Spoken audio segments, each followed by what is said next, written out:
I used to think marriage meant being a team. Through thick and thin, you've got each other's backs. I was wrong. When I married Emily 3 years ago, I knew she was close to her family. That didn't bother me. In fact, I respected it.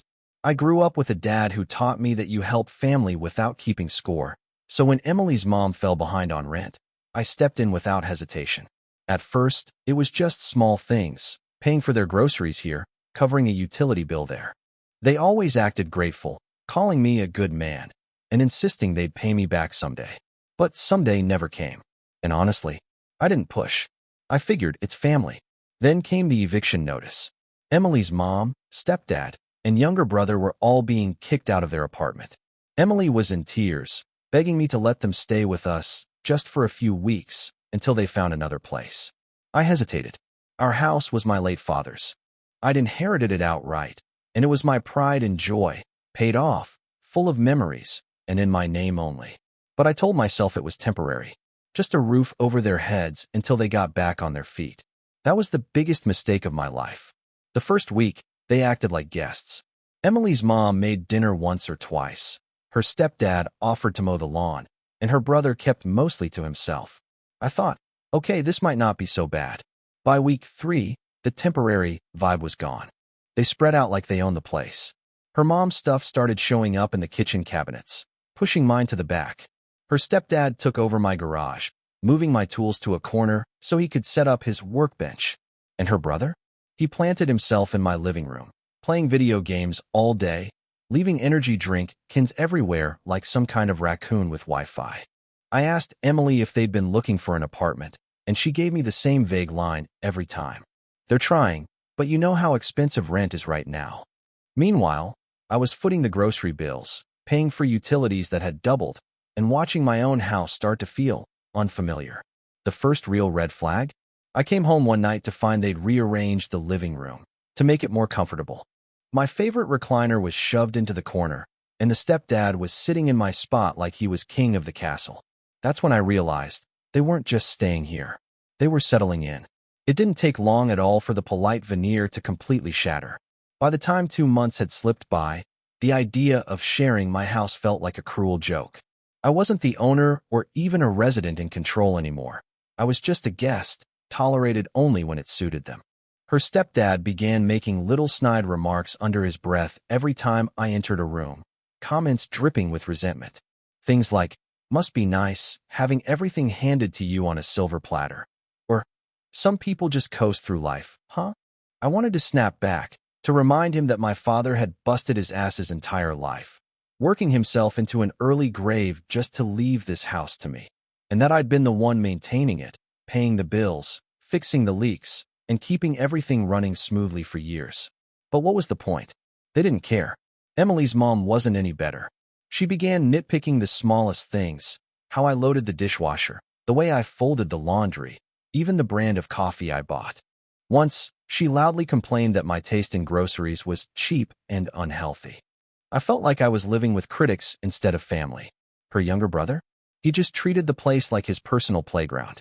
He'd casually borrow chargers, headphones, and even my jacket one chilly evening, and then disappear with them, never bothering to return anything.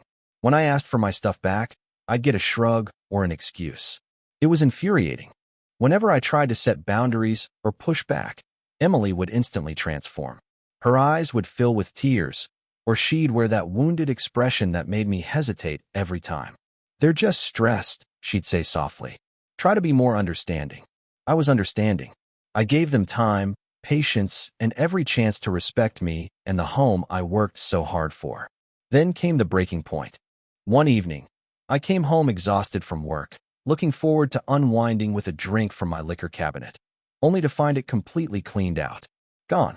Every bottle, every glass, every last thing had vanished for some family get-together they had hosted without so much as a text or a question. Not even a courtesy drink left behind for me. That night, lying in bed and staring at the ceiling, it hit me like a punch to the gut. This wasn't my home anymore. It belonged to them now, not by law, not officially, but in every way that mattered. My place of peace had turned into their kingdom, and I was nothing more than an outsider. It all came to a head one Saturday morning. I'd been looking forward to sleeping in, finally getting a break after weeks of tension and sleepless nights. But instead, I was jolted awake by the unmistakable sound of drilling. Loud, intrusive, and completely unwelcome. Groggy and confused, I got out of bed and made my way into the hallway. There, right in front of me, was her stepdad, halfway through installing a new door handle on the guest room. My guest room, the one I had set aside to be their temporary space until they got back on their feet. What are you doing?" I asked, rubbing the sleep from my eyes. He didn't even glance my way. With a casual shrug, he said, "This room's ours now. We're putting a lock on it." At first, I laughed, thinking this had to be some bizarre prank or joke. But then Emily's mom appeared in the doorway of the kitchen, arms crossed, a smug expression on her face. "You're not the only one who deserves privacy in this house, you know." Something inside me broke. The patience, the understanding, it all snapped. I stood tall and looked them both straight in the eyes. "This is my house," I said firmly, "and I am done with you treating it like you own the place. You have 2 weeks to find somewhere else to live." That's when Emily stormed out of the bedroom, her face flushed, her eyes already glossy with tears. "Are you seriously kicking my family out? After everything they've been through?" I didn't back down. They've been living here for 2 months. 2 months of no effort, no respect. They haven't even tried to find their own place. And every day they insult me or take something that isn't theirs. She crossed her arms defensively. "You're being cruel. I can't believe you'd put me in this position." The room exploded, her mom yelling, her stepdad glaring at me like he was ready to throw a punch, and Emily breaking down in tears. Standing there in the middle of the chaos, it hit me like a punch to the gut. My own wife had chosen them over me. A week after that explosive fight, I came home from work feeling drained, hoping maybe things had cooled down a bit.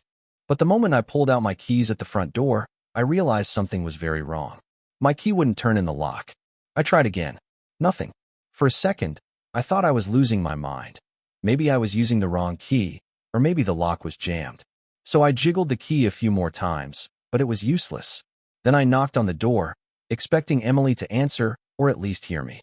Instead, the door cracked open just a few inches, and there stood her brother with this smug, borderline hostile look on his face. He barely glanced at me and said, "We changed the locks. Mom said you should call first before coming over." Call first? Like I was some distant relative dropping by for Sunday dinner, not the owner of this house. I pushed the door wider with my shoulder and walked inside, disbelief and anger bubbling up. Sure enough, new locks on every door, front, back, even the sliding patio door. I walked toward the guest room and saw it padlocked from the outside.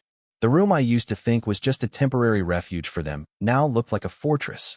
I went out to the garage to grab some tools for a small fix and found my entire toolbox gone.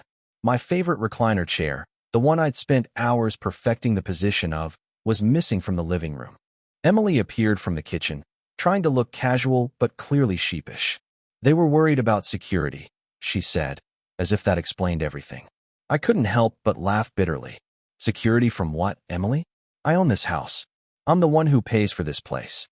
She tried to brush it off with a nervous laugh, saying it was just a misunderstanding, some kind of joke her stepdad thought would be funny. Behind her, her mom stood with this smug smirk, like they'd just pulled off some great victory. That night, I didn't go inside. I sat in my car parked in the driveway for hours, staring at the house that used to be mine. The quiet darkness made the resentment inside me burn sharper than ever. If they thought they could take over my home, push me out, and pretend I didn't belong, they were in for a rude awakening. The next morning, I didn't bother arguing. I played nice, smiled, even complimented Emily's mom's cooking, which nearly made me gag. I acted like the fight was over, but inside, I was already making moves. On my lunch break, I called an old college buddy, now a real estate attorney. I explained the situation, careful to emphasize 2 key facts. The house was solely in my name, and I had documented proof of ownership. He didn't even hesitate. "You've got them by the throat," he said. "They're basically squatters. We can have them legally removed in weeks, faster if they do something stupid, which they will." We came up with a plan. Step 1. Stop paying for anything that wasn't directly mine. Utilities, groceries, streaming services, cut it all. Step 2. Start documenting everything. Insults, property damage, theft, anything that could be useful in court. Step 3. Keep Emily calm so she wouldn't suspect a thing until it was too late. That night, I sat at the dinner table nodding along to their stories like nothing was wrong. All the while, I was already picturing the day I'd watch every single one of them drag their stuff out of my house for good. From that day forward, I became a silent investigator in my own home. I wasn't going to let things slide anymore, not after everything. I went out and bought a few cheap motion-activated cameras, the kind you can tuck into corners and hardly notice. I carefully placed them in spots only I knew about. One in the garage where they'd been messing with my tools, one in the living room where they lounged like they owned the place, and one aimed right at my liquor cabinet, which, unsurprisingly, was mysteriously half empty again. Every time one of them touched something of mine without permission, it was caught on camera. No more borrowing without asking. No more just this once. I had proof now. I also kept a small, weathered notebook in my car, a place where I could jot down every slight, every insult, every weird comment that made my skin crawl. I recorded dates, times, and details. It felt petty, almost obsessive, but my lawyer had been clear. The more evidence I could show of a consistent pattern of disrespect and abuse, the stronger my case would be. Then luck struck. Mrs. Klein, our nosy but kind-hearted neighbor, saw Emily's brother pushing my lawnmower down the sidewalk, heading toward a friend's place.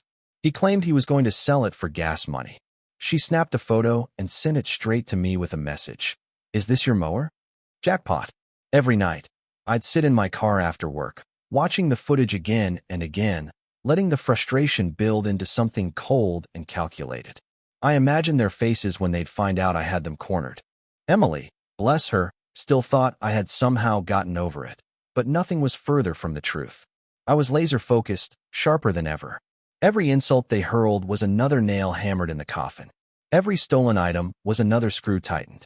Piece by piece, I was building the legal trap that would finally reclaim my home and my peace. 2 weeks into my little evidence operation, my lawyer called. "You've got enough. Let's start squeezing." We filed an official notice to vacate, not to Emily, but directly to her family members. It stated they had 30 days to leave or face formal eviction proceedings. My lawyer had it delivered by a process server, which meant they couldn't pretend they never got it. When the stepdad opened the envelope, he laughed like it was a joke. "You can't kick family out, man. That's illegal."